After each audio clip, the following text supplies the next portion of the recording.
I'd like to call to order the meeting for this Board of Education, regular meeting for Monday, May 22nd, 2023. Call the roll, please. Mr. Dahl. Here. Mrs. Dernbaugh. Here. Mr. Schroyer. Here. Megan Sparks. Here. Dr. Rohr. Here. Please stand for the Pledge of Allegiance. I pledge allegiance to the flag of the United States of America and to the republic for which it stands, one nation, under God, indivisible, with liberty and justice for all. I'm going to make just one quick correction to the minutes, to the agenda, I mean. Number 6 on page 3, there should be an extra 0, so it's $1,528,000. With that, can I have a motion for approval of the agenda as presented? So moved. Second. Call the roll, please. Mr. Dahl. Yes. Mrs. Dernbaugh. Yes. Mr. Schroyer. Yes. Megan Sparks. Yes. Dr. Rohr. Yes. Next, I think we'll just skip the honors. All right, honors, please.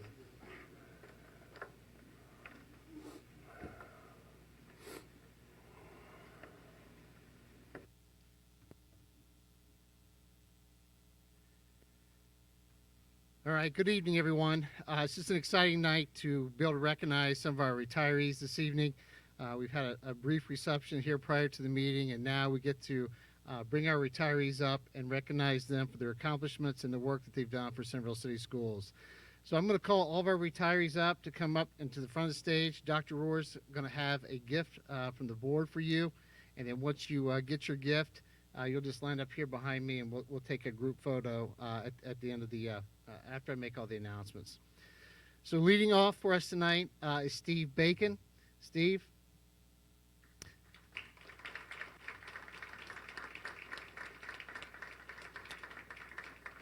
Steve spent 32 years as a welder and a fabricator. He became a sub-custodian at Normandy for about 8 months. He then worked for maintenance. He was on a ground crew for about a year and ended up being our Watts custodian for about 10 years. So congratulations, Steve. We appreciate your service.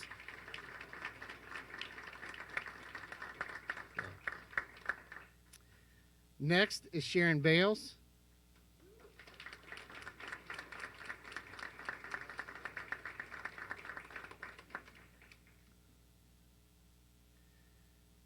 Sharon was employed by the district for 32 years, 25 years as the Central Office Secretary for Curriculum and Instruction. She served 7 years as an aide and secretary at Driscoll Elementary. So we appreciate your service. Thank you, Sharon.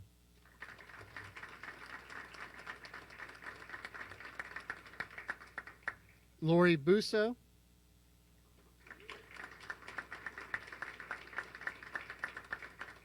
Lori is a paraprofessional who started her career in 2003 and worked with special needs students at Driscoll Elementary for 20 years and also served as an instructor for our Voyager program. Also was a Centerville Education Foundation Excellence in Education Award winner in 2013. So thank you for your service for us.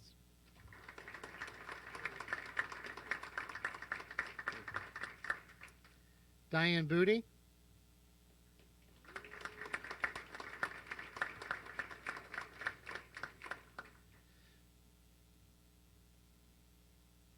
Diane started her Centerville career at John Hull, then followed the same student to Watts, and then went from there to the high school. After she graduated, she went to the ITOP program at Bethany Village, worked for Centerville City Schools for a total of 23 and a half years, and she's looking forward to retirement and will miss working with Centerville School and the staff and students that she's been with and worked with. So congratulations and thank you.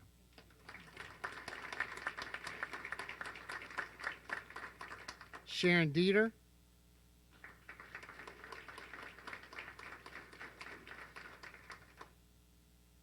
So in 1997, she and her husband moved to Dayton, Ohio. 3 years she worked for West Carrollton City Schools with her multi-handicapped students, and then we got a chance to steal her. And she worked for us from 2001, where she worked as a paraprofessional at Normandy Elementary. She has traveled back and forth between Normandy and Weller, and later transferred to Weller and is retiring from Weller's building. So congratulations and thank you.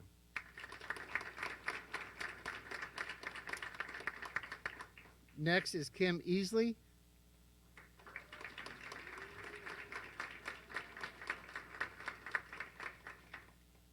Kim always wanted to be a teacher and loved playing school when she was little. After her first trip to France at the age of 18, she knew that France and French had to be on the forefront of her career. She loved teaching at CHS, and it's been a job, her dream job, for 20 years. So thank you, Kim.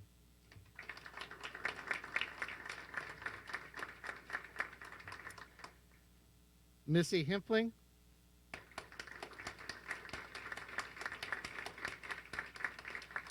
Missy's a bus driver who started her career with Centerville City Schools in 1981. So my calculation, it's 42 years as a driver. Currently driving a special needs route for the district.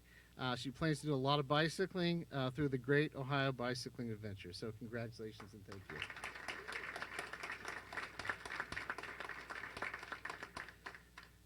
Pat Kinsing.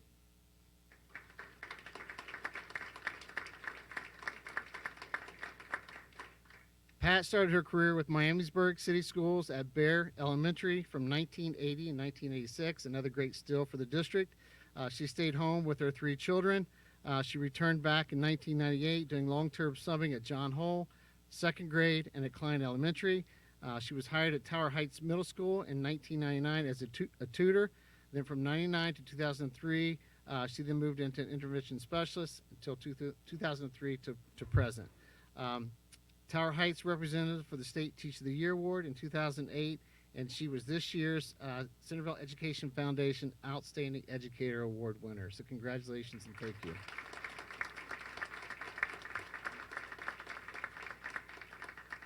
Terry Lunsford.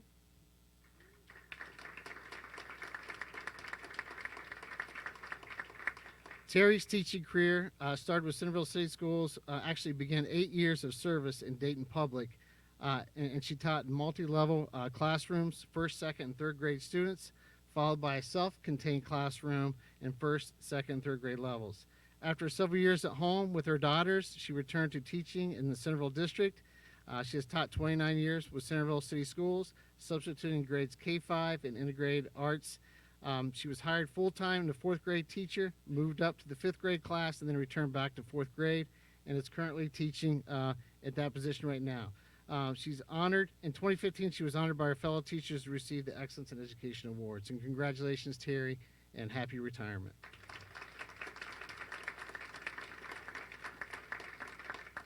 Chris Montour.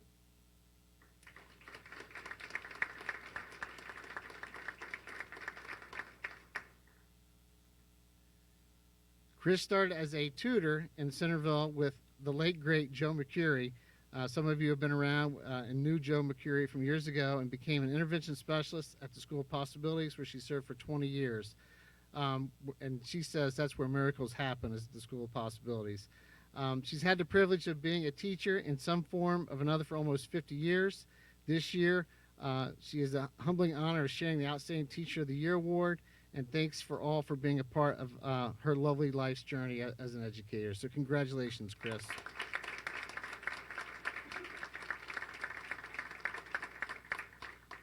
Joel Murray. Centerville High School employee.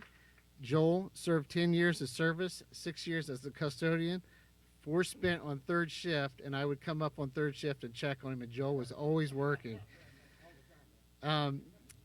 Also spent 4 years working for security for the district. So thank you, Joel, for your service.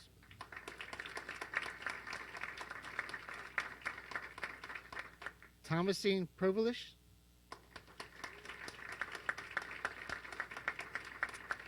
Thomasine was a realtor for Iron Gate for 35 years. Also drove a bus for us for the district for 11 years. She's retiring and planning to go to Florida in June. So congratulations.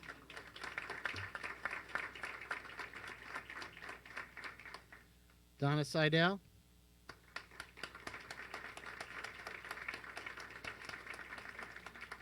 Another bus driver for the district. She started her career in Centerville City Schools in 1983. So again, if I did my math correctly, it's 40 years. Special needs bus driver for all those years. No plans yet for retirement, but is looking forward to some freedom to enjoy traveling, gardening, and just walking her dog. So congratulations and thank you.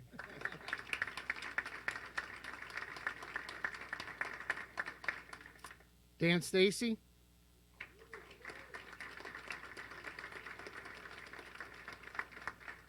Dan spent 25 years in various engineering and manufacturing positions with Square D Company, Michelin Tire Corporation, and Heidelberg Web Systems. After that, he spent 21 years at Centerville High School as the engineering instructor. He plans to do a lot of bicycling, ATV riding, while exploring some other hobbies to enjoy during retirement. He's going to be up here at the high school. If you know Dan, he's here all the time. He's probably not going too far, so congratulations, Dan. We appreciate your service.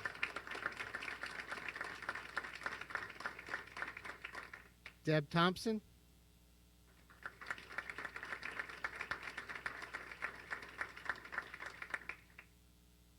Deb has been an intervention specialist for Centerville Schools for the past 13 years, working primarily at Dr. John Hole Elementary.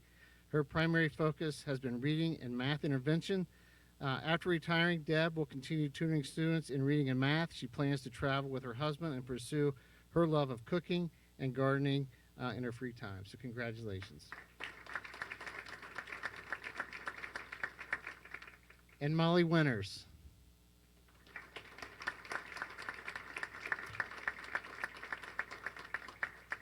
Molly served as a volunteer and a volunteer coordinator at Watts and Centerville High School. She academic volunteer program assistant director coordinator from 2007 to 2016. She also served as academic volunteer program district coordinator from 2017 to the present. She helped coordinate the adoptive family program, holiday program for Centerville students and their families for over the past 16 years. So Molly, we thank you for your service and congratulations.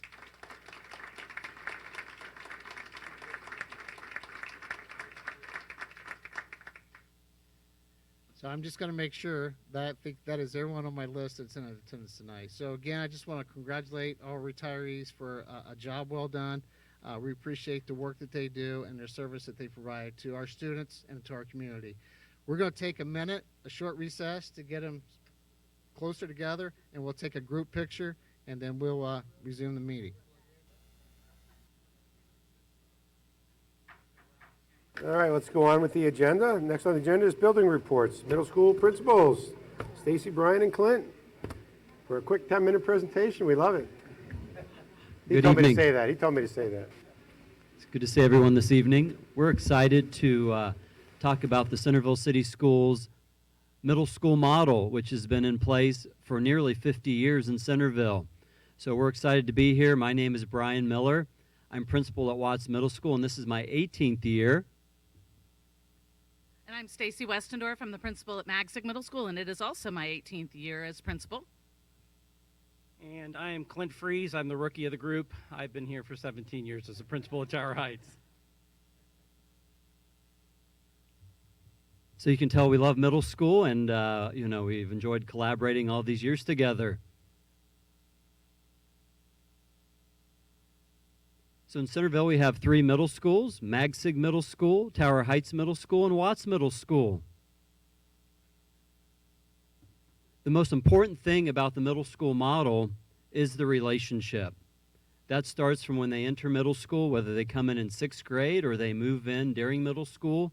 It's about the relationship, and those important relationships happen through the family model, or what we call it Watts the Pod, but that family structure. And so they stay in that same family or pod the entire time they're at Watts. And so we call this the looping model. And it's quite unique. I don't know if there are many middle schools, I don't know if there are any middle schools in Ohio that use this 3-year looping model. The educators, the teachers value young adolescents. They understand their needs, their changes going on in young adolescents, and it's really the ideal time. And we have educators who are committed to this age group.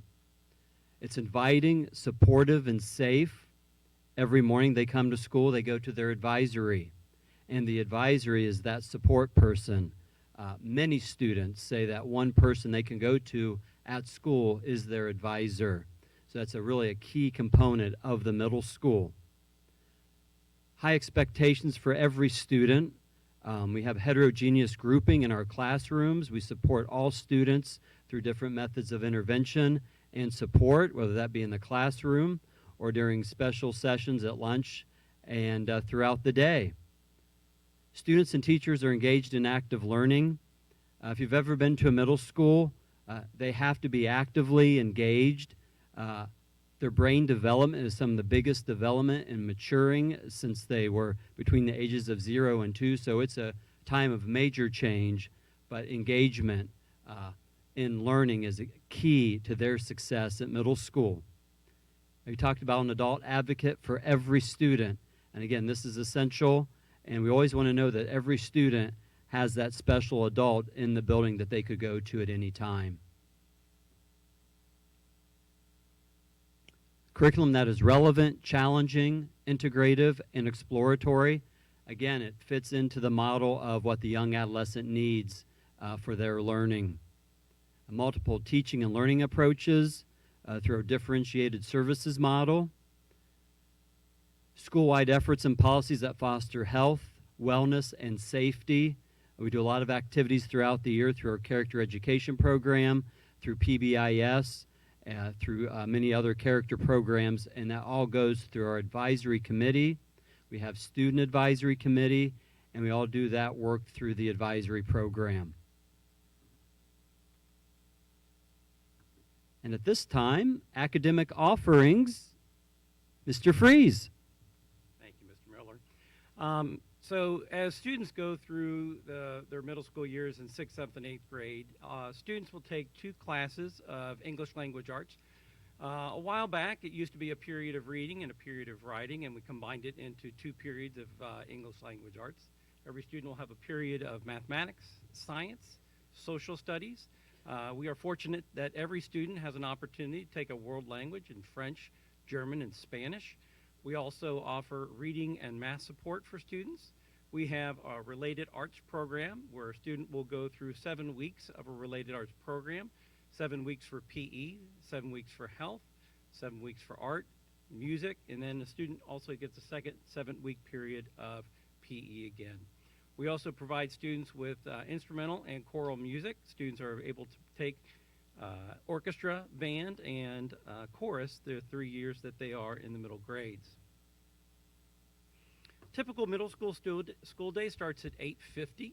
As Brian already indicated, we start every day with our advisory program. It's about a 15-minute time where our teachers can, again, visit with their students in advisory. The advisory consists of 6th, 7th, and 8th graders, unlike the high school, which only has 1 grade. We have all 3 grades. During that time, again, we talk about character building. We talk about our PBIS programming. We talk about how we can encourage each other in our No Place for Hate committees and helping each other out to be the best that we can be at the grades. Then the students will go through their 4 periods in the morning. Then we have our recess lunch periods. Each building has the same 2 periods, 35 minutes apiece. That's also a time when we will have our study hall and our band and orchestra and chorus will meet. Our periods 5, 6, and 7 will go through the end of the day, and we will dismiss at 3:35. One of the really nice things about being a teacher at Tower Heights Middle School and the other 2 middle schools as well is the fact that you will be able to teach 2 classes of 6th grade, 2 classes of 7th grade, and 2 classes of 8th grade.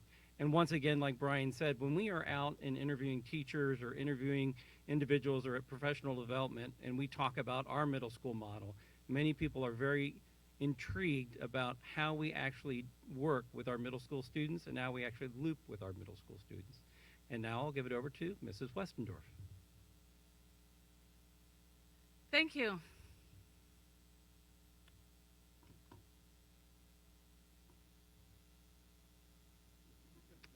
Doesn't that just figure? There we go. So as we spoke about with our beliefs, we have educators who value working with this age group, and they create school-wide efforts that foster their needs at this age. So not only do we have our academics, which Mr. Freese went over, we also have a variety of extracurricular opportunities. And we have academic offerings such as Science Olympiad and Destination Imagination and math counts. We also have athletic offerings, and then we have interest-based clubs such as chess club, drama club, and art club.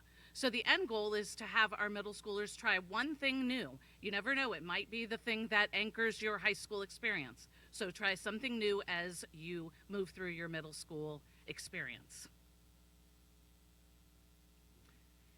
So at the middle school level, we're seeing significant growth across all buildings as our students rebound from the pandemic. And we attribute that to several factors, one of them being this middle school model. Our model builds relationships that empower students to self-advocate, challenges students academically and relationally, and supports our middle school students, staff, and parents as they move through these critical years. Thank you.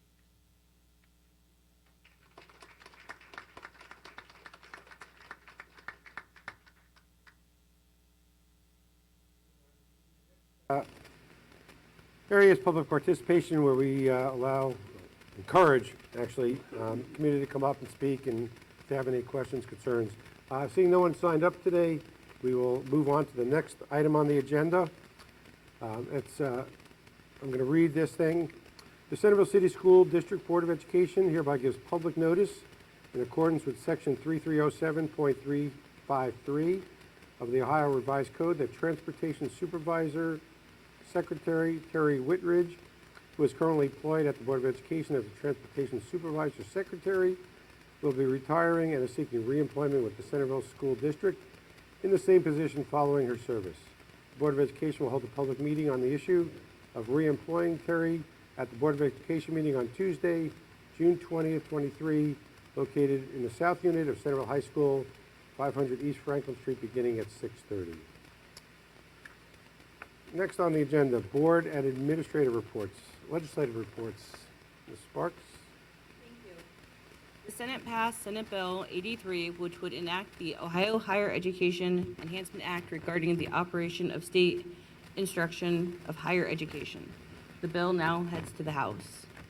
Right now, there are mostly hearings going on about various bills. The Senate Finance Committee held its third hearing on House Bill 33, which is the biennial budget. They also held hearings concerning House Bill 103, which would establish the Ohio Social Studies Standard Task Force to develop new social studies academic standards for the beginning with the 2024-25 school year. And Mr. Torello has agreed to talk to me more about that, so I can be an advocate for our district with that. And that is the end of my report. Thank you. Just a quick follow-up on 103, the House Bill 103 with the new curriculum. This is not something we should be excited about. This is the state, unfortunately, you're very political, coming in and literally dictating what the new curriculum will be. It's going to be headed by a committee of 9 members, of which 3 are appointed by the governor, 3 by the head of the Senate, 3 by the head of the House. Can't tell you if any of them are going to be educators or teachers or have any experience. The curriculum is obviously to make things a little bit different with a political slant, getting rid of things they feel is political also. So it's a shame we've gotten to the point where politics is playing such a significant role in curriculum in our district. So please be informed about this House Bill 103. I don't think it's a great thing for the students. The only thing not involved and discussed in any of their discussion is students. And they want to teach facts and data, but they don't want to actually teach and encourage people to talk, communicate, be diverse. So it's another sad movement, and I think most of us here think not in a good direction for teaching in public schools in this community. So enough of my speech. Student board reps.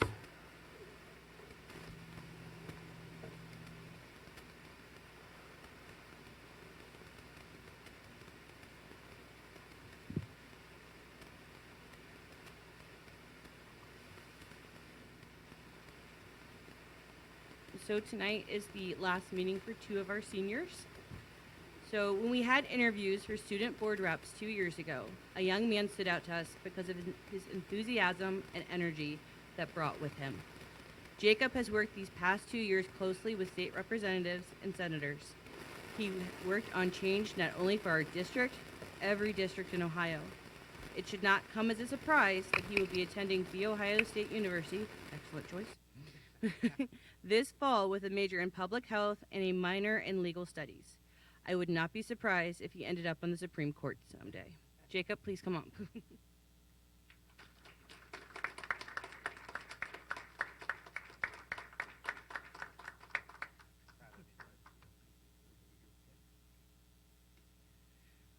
Many of you may not know this, but I met Arushi when she was just 3 years old. Her brother was on my DI team, and she used to come over to my house and hide behind her parents' legs. That shy little girl has grown into a bold leader for this district. She has led numerous activities at every district level. I would go on, but in true Arushi style, she has prepared a PowerPoint outlining her accomplishments. Arushi will be attending Miami University in the fall, where she will be majoring in biology with a minor in Spanish. Good luck to you both, and we expect you guys to keep in touch. Come on up, Arushi.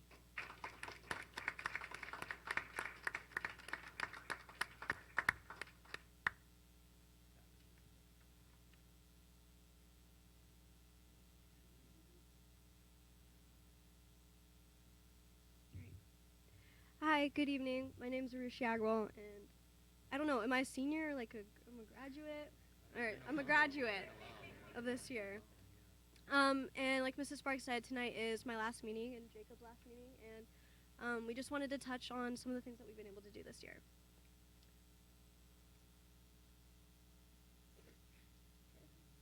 Give us a sec. There we go.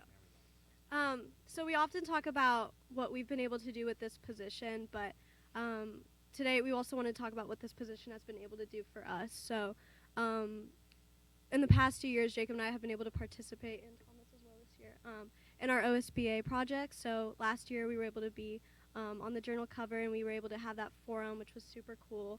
Definitely our first time like in a setting with professionals. That many people at one meeting. That one's Here the to- second time too, second- yeah. Second time too, that's true. Which was super cool. Our public speaking skills have improved like significantly. We've also been able to work on our interview skills, have lots of connections within the district as well, and I think my favorite part was meeting some amazing people. I saw Zoe Lamb at graduation last year, on Saturday, and she gave me a big hug, so it was really nice. What? Oh, yeah. Just to speak on like the opportunities, it's given us lots of opportunities to elevate obviously student voice, not just within the district, but we're able to provide things for people at the county level. People see that the district values student voice, and they say, hey, maybe we should listen to those kids too. And so they'll listen to you on other topics like mental health or suicide prevention, things that really, really matter to us. And so it's really given us a kind of a soapbox to kind of stand on a little bit. So we've been thankful for that.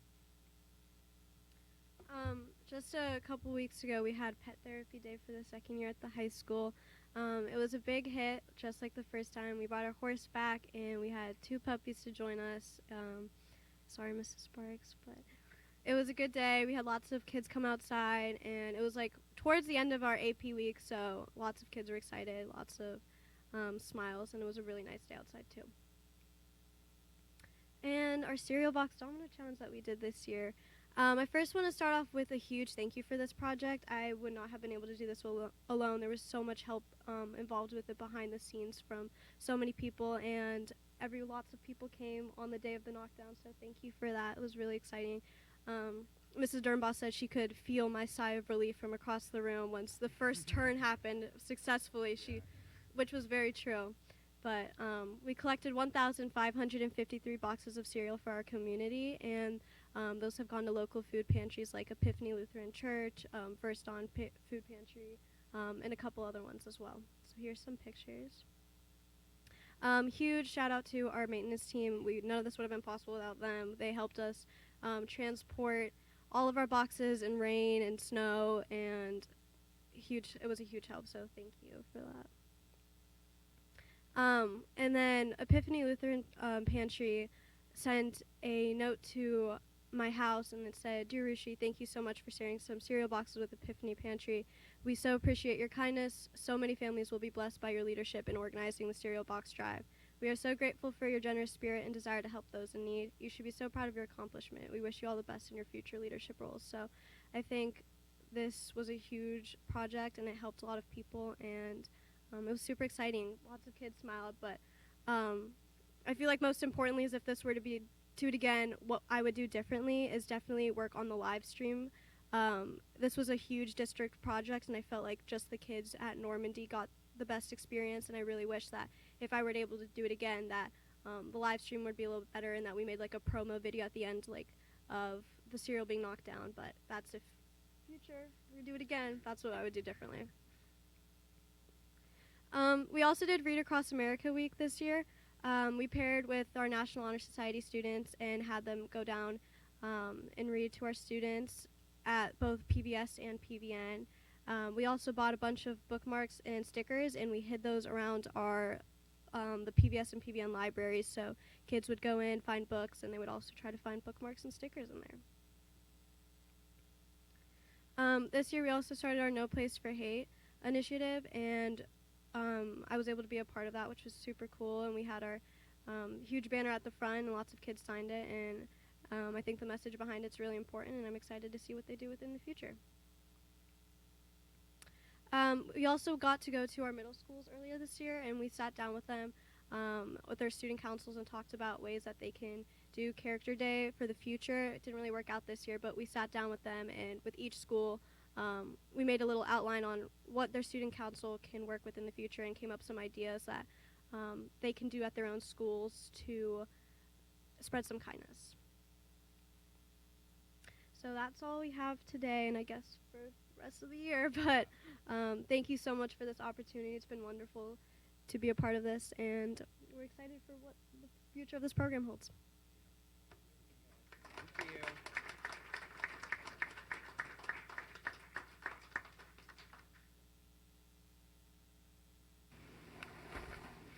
I have no doubt you guys are going to do just fine in college and beyond. All right, next. It's all yours, right? So again, I just want to say thanks, Jacob. Thanks, Arushi. You will be missed. I appreciate all of you've done for us, so thank you. So next, we'll talk about federal funding, public notice. So Ms. Durup and Mrs. Copley will be coming up and doing a brief presentation.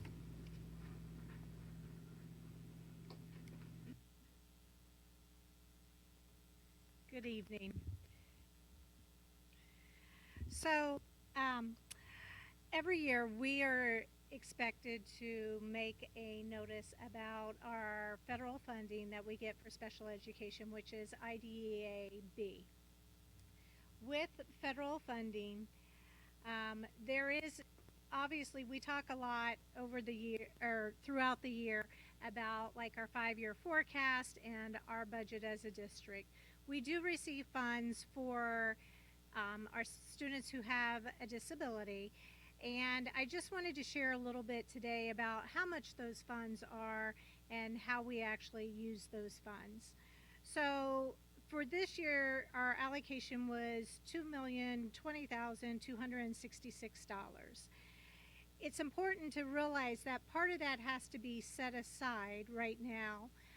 So we set aside about $303,000, and that is for early intervention, which means those are students that have not qualified for special education yet, so that is a requirement for us at this point in time. We've been setting those funds aside now for approximately 3 years, and we will continue to do that probably for about another 5 years.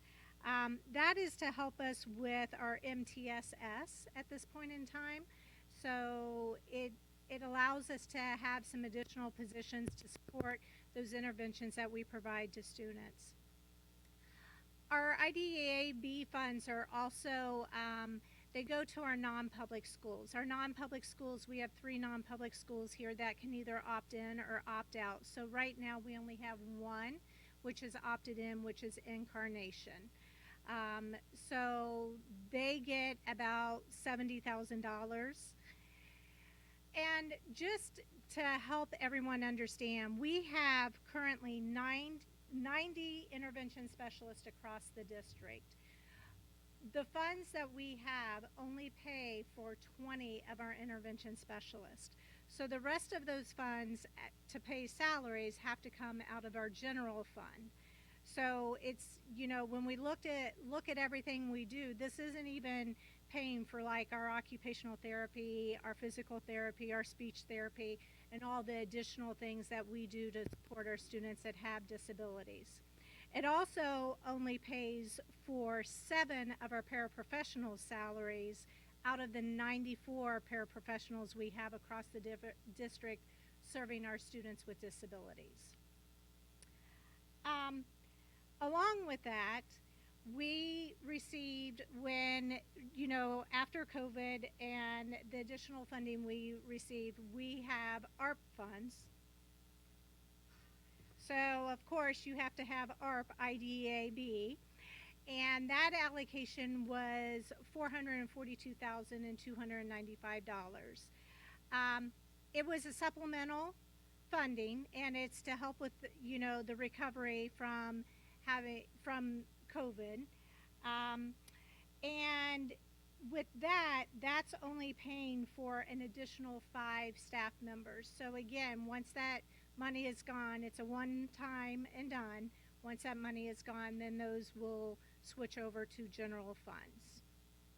And then we have early childhood special education, which is not a lot of money, all things said and done. So it's $71,953, which is enough to pay for about one preschool teacher and a little bit of professional development. And the reason this is important is because, you know, we also need to ask for public participation. So we need to ask the public to speak on what they think we should be spending our funds on. That's a requirement for IDEAB. So every year we'll get up here, we'll ask for public participation. There was a notice, we sent out notices via our newsletter the past 2 Fridays just to give notice that someone could come and talk to us about how we choose to spend the funds. Questions about those? Okay, I'm going to hand it over to Mrs. Colopy.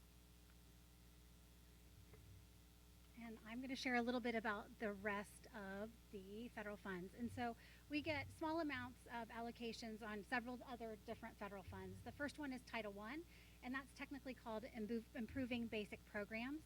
This is used for reading intervention. So we have literacy support teachers in our buildings. 5 of our buildings qualify for Title I, and so this money is actually supplemental. It has to be used in addition to us providing intervention already. And so that's how Title I, it's a supplemental. So whatever we provide, we have to provide this in addition to. Another allocation we get a small amount for is Title III, which is English language acquisition. And so again, very small amount to help us cover the costs of our tutors, translators, and ESL teachers in our district. A couple other federal funds that we get are Title IIA. That one is called Supporting Effective Instruction. You can see there it's a little over $200,000. That one is for professional development. And so we're able to use that to provide professional development to support our teachers in continuing to improve our instruction. We also use that to cover substitutes for our teachers to attend those professional development sessions. Title IV is another one. It's called Student Support and Academic Enrichment. This one involves career exploration, STEM, providing wellness, those kinds of items to our students. And so that is what that's used for. These we've been actually carrying over more than we normally would because of the next one I'm going to talk about, which is ARP-ESSER. And so ARP-ESSER, we have one more year left, fiscal year left to spend that money. Title II and Title IV, we can actually carry that money over. And so we've been not using quite as much because the spending allowances on ARP-ESSER have been wider. And so what ARP-ESSER has some requirements around is to support learning loss, and so we've used that to purchase assessments and online programs, additional training for our teachers, and we've also paid for some staff. So staff that we needed to add to help respond to the pandemic, those kinds of things have been paid for out of that money. So we've one more year of that. We've also done major technology purchases of Chromebooks each year, and then through the business office this last year, HVAC system, we've also done a boiler before, and then cleaning supplies and those kinds of items. And so once we get through the fiscal year this year, we will have one more year of those funds left to spend. And so we just wanted to share that's how we are using these monies at this time. Does anybody have any questions? Okay, thank you. Treasurer's report.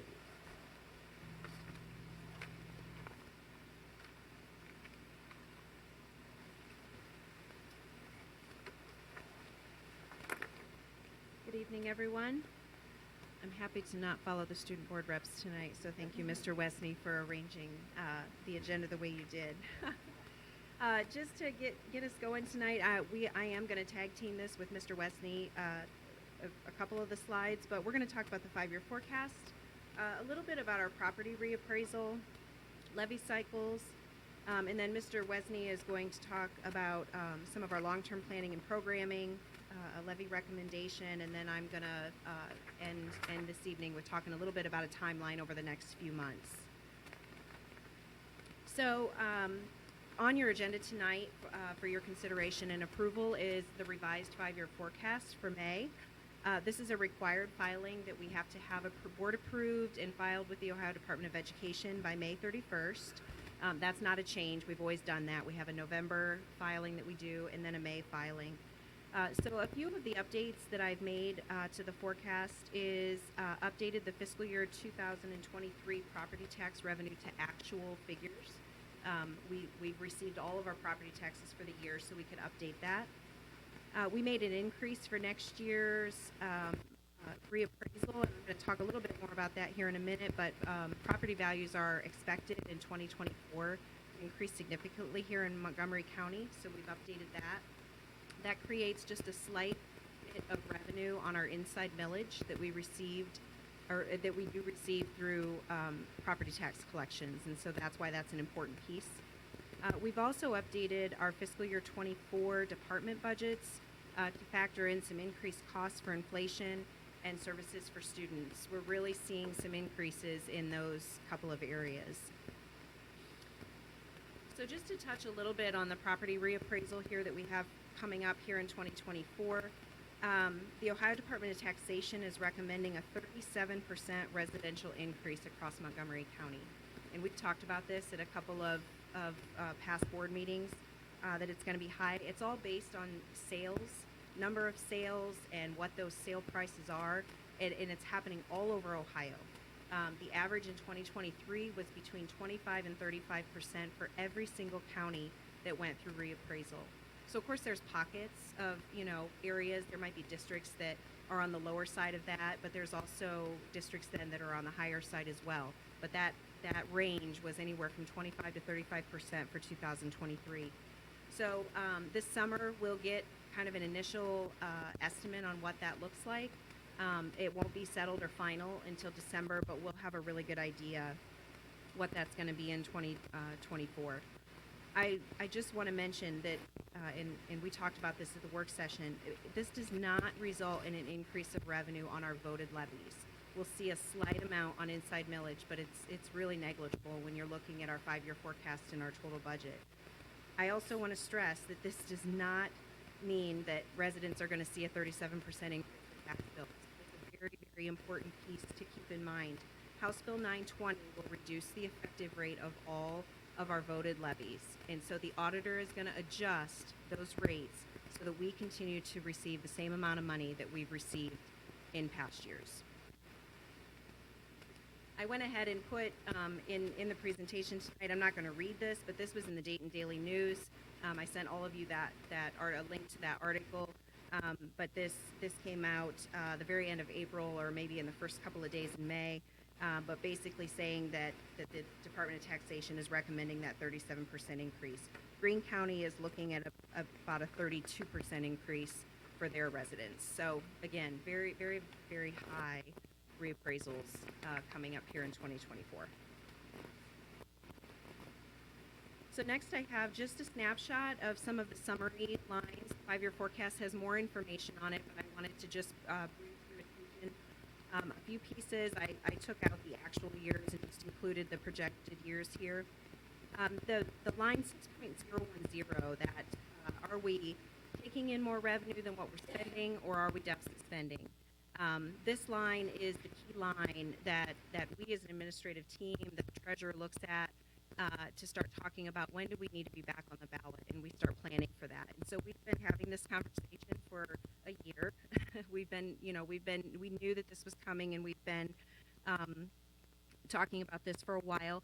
We currently have cash reserves that will help us get through that until we can get additional revenue. But again, that line 6.010 you see there in the red, that means that we're deficit spending, and we're starting to spend more than what we're bringing in on a yearly basis. And so let's talk just a little bit about that levy cycle, because that deficit spending piece is important.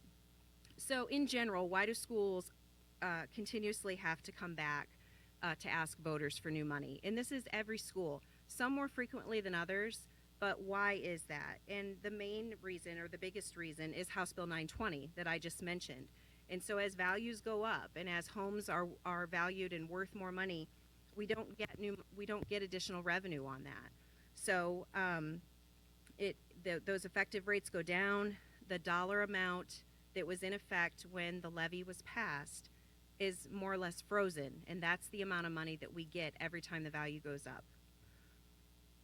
State funding is flat, for us at least. There are districts that see increases in state funding, but we are not one of those districts.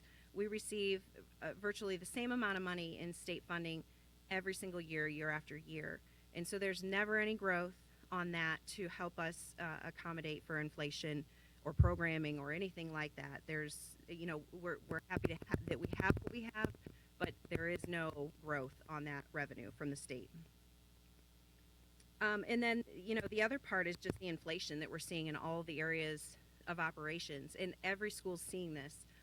Costs just continue to increase, and so we have to be back on the ballot to ask for additional funds. Us specifically here at Centerville, November of 2019 was our last request for additional revenue, so a new money ask, and that was successful in November.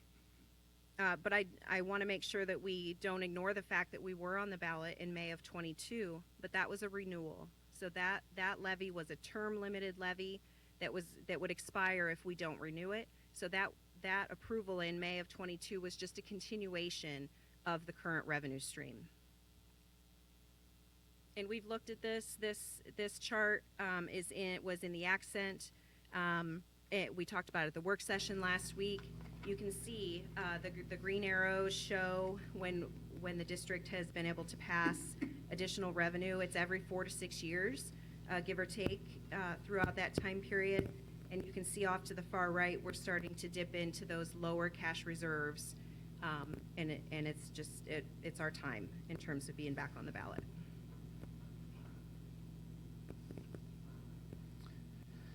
So my turn. We've shared with the board on multiple occasions throughout the year in regards to our strategic plan and also with our master facilities planning, and looking at certain focused areas from our strategic plans, specifically looking at focus and streamline professional development. We talked a little bit last week at our work session where we continued to absorb costs of unfunded state mandates, which causes more money for professional development, materials, and for student supplies. For example, like the dyslexia bill, the science of reading, and even for our gifted services. So again, some additional funding mandates from the state has required us to look at some of our levels of planning. We also see a need from our learning partnerships to look critically at programs to ensure that they are relevant to today's world. We work hard. I think you heard it last week. We talked about staffing and looking at ways to repurpose some staff positions as we make changes to programs moving forward. Collaborative and evidence-based practices, again, a part of our strategic plan to examine assessment results and continue to ensure that we are providing the best possible programs, materials, and resources to meet the needs of all of our learners. And we're getting some of those test results back now that'll help us into next year. Resources to support innovative classroom instruction, student growth, and staff development is to protect our investment, our future in our community. Based on feedback that we should expand college and career courses. We have been doing that. We've been looking at, we've been asked by the private sector to come up with some workforce development plans to help build the workforce. As you know, we've looked at additional grants to kind of help support some of that programming in the future. Systemic partnerships and community stakeholders, actively pursuing those grants I just mentioned and finding the additional funding sources. Just to keep in mind, the grant that we wrote and submitted to the state just a few weeks ago would create an additional space at the high school, potentially adding 2 new programs that we would have to secure funding for staffing if we receive that grant in the future. And obviously, we want to keep and maintain a safe, welcoming environment for all. This really touches on our school safety and security. Needs of our students have continued to change, have been challenging. So looking for additional help with counseling services and just the overall improvement in getting additional staff to help with overall school security. So with that said, we or like to move forward with a levy recommendation. Again, this is just a recommendation to be back on the ballot November the 7th, 2023, looking at an operating of 5.9 mils plus a permanent improvement addition of 1 mil with that. So again, that is just our recommendation, but I think it's important too that you see the timeline that Laura is going to share with all of you as well. Thank you. We're not asking for any votes or approval tonight, but to lay that timeline out from you here in May, this is where we're at tonight, is just to kind of talk through this process, and we did talk last week at the work session as well. June would be the first request for approval from you as a board, and that's called a resolution of necessity. And once that resolution is, if you pass that and that's approved, I will file that with the county auditor's office to request a certification back that is required for then the second resolution that would happen in July. And that resolution is called a resolution to proceed. And so we would bring that to you on July 24th. The deadline then for me to file all of that paperwork is August 9th of 2023, that I would need to file that with the Board of Elections. And again, that is for a November 7th, 2023 ballot issue.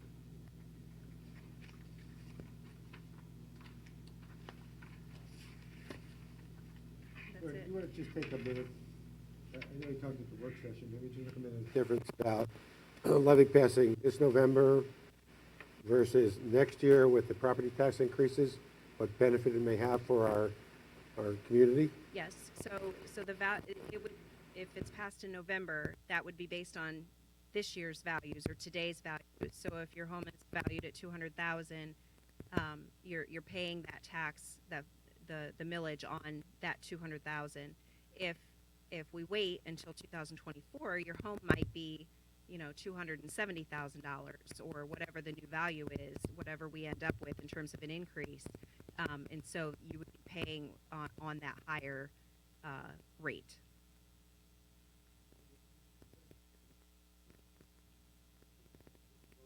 It's the same millage. Right. Then we go back the second time. We would, the community would pay more taxes in 24 if they did it in this year. Even though they don't pay on it until next year. Correct. They vote on it this year. It's on what's existing right now. So there is a benefit from a tax perspective for the community members if we're going to pass anything to pass it this year and next year. That's correct. Okay. Thank you. Thank you. Business office summer projects. I guess it's summertime.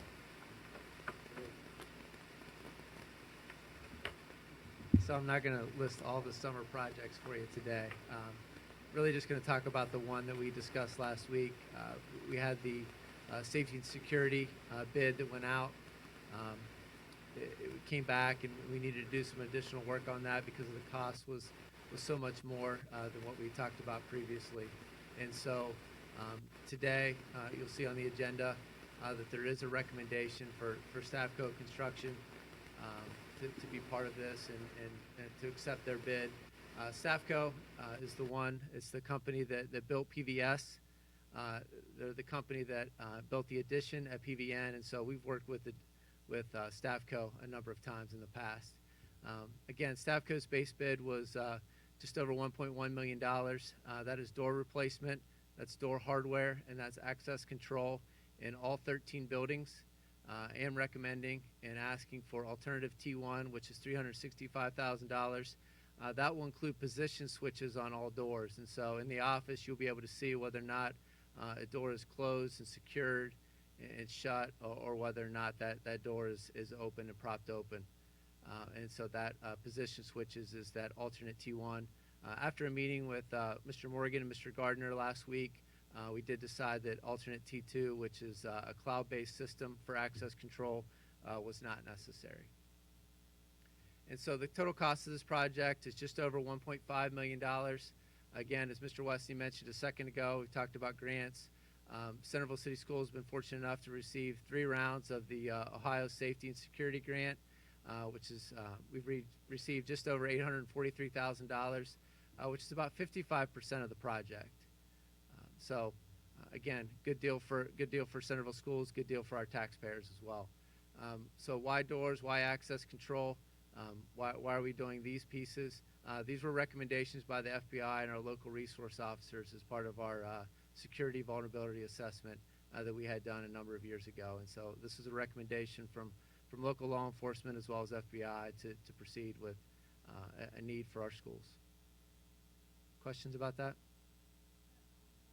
You talked about, is that the replacing or removing of some of the external door handles that was in the original presentation? Yes. Okay. So that's some of the removal of those door handles, and so there would be eliminate the ability to loop a chain around 2 door handles. That's part of it. The other part is in order for some of our doors to work with access control, removing there's an internal rod in some doors, being able to remove that and make an internal an external rod to help the door secure properly. And this project is touching every building in the district? It's touching every building, yes.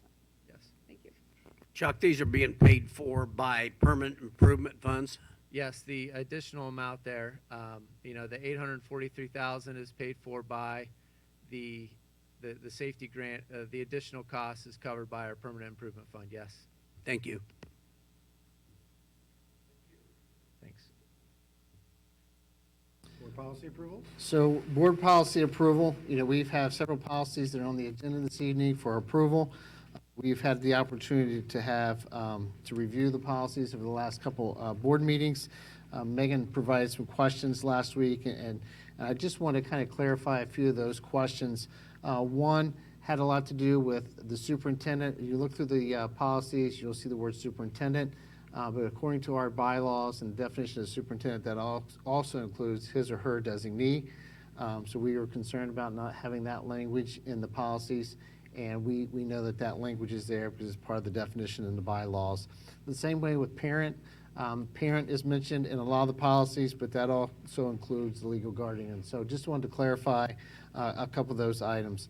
Some of the policies we'll no longer use. So the first resolution is asking the board to rescind those policy numbers, and the following resolution is to approve the changes that we've been discussing on those policies.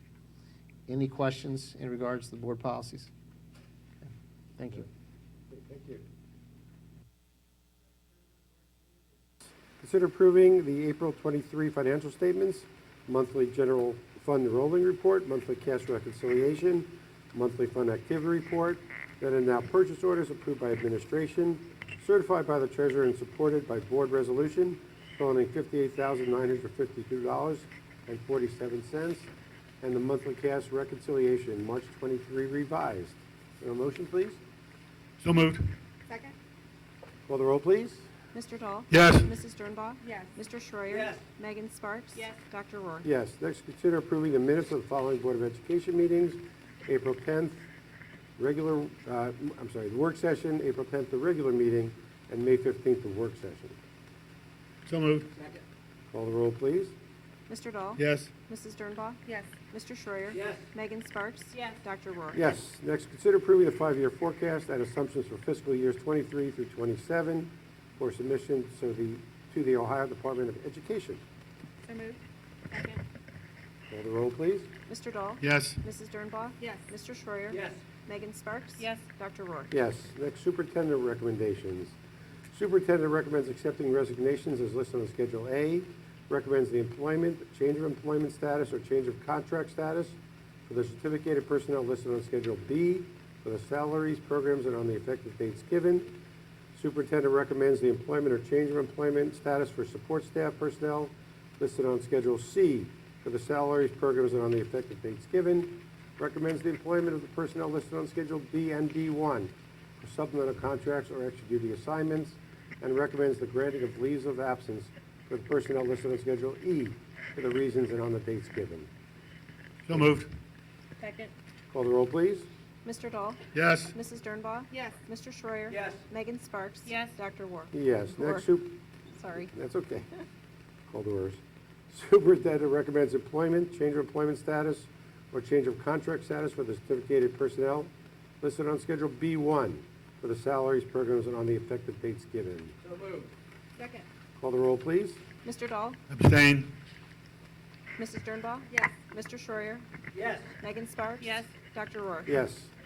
Next, consider authorizing Adam Chirillo, Director of Secondary Curriculum Instruction, Cherie Colapi, Director of Elementary Curriculum Instruction, Tammy Drup, Director of Student Services, Rebecca Furbe, Director of Special Education, Dan Tarby, Director of Human Resources, Treasurer Laura Sauber, and Andrea Contestable, Preschool Principal as district representatives to administer federal programs. So moved. Call the roll, please. Mr. Dahl? Yes. Mrs. Dernbaugh? Yes. Mr. Schreier? Yes. Megan Sparks? Yes. Dr. Rohr? Yes. Consider a resolution approving Americana Festival Committee fireworks events celebrating the 4th of July, insurance and hold harmless agreements previously discussed. So moved. Second. Second. You want to just say something real quick? Sure. We're a month early, so that's a good thing. Typically, we have the festival will start here around Centerville City Schools. The fireworks, as a lot of you know, will take place at the football stadium, but it just allows the Americana Committee to work in conjunction, partnership with Centerville City Schools. And this is an insurance form. We'll have a certificate of insurance from the Americana Festival Committee, noting that they have insurance. So it's just approval allowing them to use our facilities and our property for that festival. Thank you. Call the roll, please. Mr. Dahl? Yes. Mrs. Dernbaugh? Yes. Mr. Schreier? Yes. Megan Sparks? Yes. Dr. Rohr? Yes. Please consider a resolution to declare transportation impractical for certain identified students is presented pursuant to the requirements of Ohio Revised Code 3327 and the procedures set forth by the Ohio Department of Education. The resolution follows careful evaluation of all other available options prior to consideration of impracticality. So moved. Second. You want to say something about that real quick? Yes. So this provides a transportation option. This is a requirement we have to send out per the Ohio Department of Education, the Transportation Department, to notify families of the change in transportation. This would allow to change the payment in lieu of. But if we have families from either one of those districts that request transportation, then we have to provide transportation. So this is a public notice that letting the community know that we are move away from transporting, but giving them notice if there's a request for transportation, then we would have to provide that in the future. What is the timeline on that? Do we have a timeline? Like a 30-day notice or something? We'll send that letter out after the resolution tonight. Oh, they have until. CJ and Bishop Library will update or Okay, thank you. Call the roll, please. Mr. Dahl? Yes. Mrs. Dernbaugh? Yes. Mr. Schreier? Yes. Megan Sparks? Yes. Dr. Rohr? Yes. Consider a resolution approving the procurement of playground equipment and turf upgrades for mid-states recreation through the participation in a competitively solicited cooperative contract through Sourcewell. Permanent improvement funds will be used for the project. Second. Call the roll, please. Mr. Dahl? Yes. Mrs. Dernbaugh? Yes. Mr. Schreier? Yes. Megan Sparks? Yes. Dr. Rohr? Yes. Consider a resolution to approve Staffco Construction, Inc. as the lowest and best bid to complete the safety and security project for Centerville City Schools for a total price of $1,528,000 using grant and permanent improvement funds, as was just discussed. So moved. Second. Call the roll, please. Mr. Dahl? Yes. Mrs. Dernbaugh? Yes. Mr. Schreier? Yes. Megan Sparks? Yes. Dr. Rohr? Yes. Consider resolution establishing USAS Fund 007 Special Trust in connection with the Dowden Trust, allocating interest thereon, and appointing a committee of administrators therefore.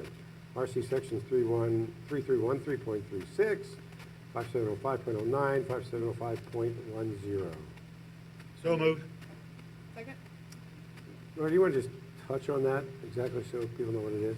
Yes, we received a trust settlement.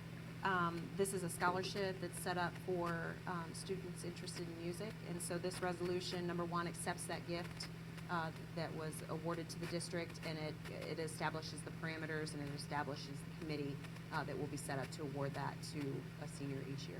And how much was that, roughly? About $350,000, And how much every year can we give out? $5,000, So in 200 years, we should be 70. 70 years. Oh, you count, Kelly, 70 years?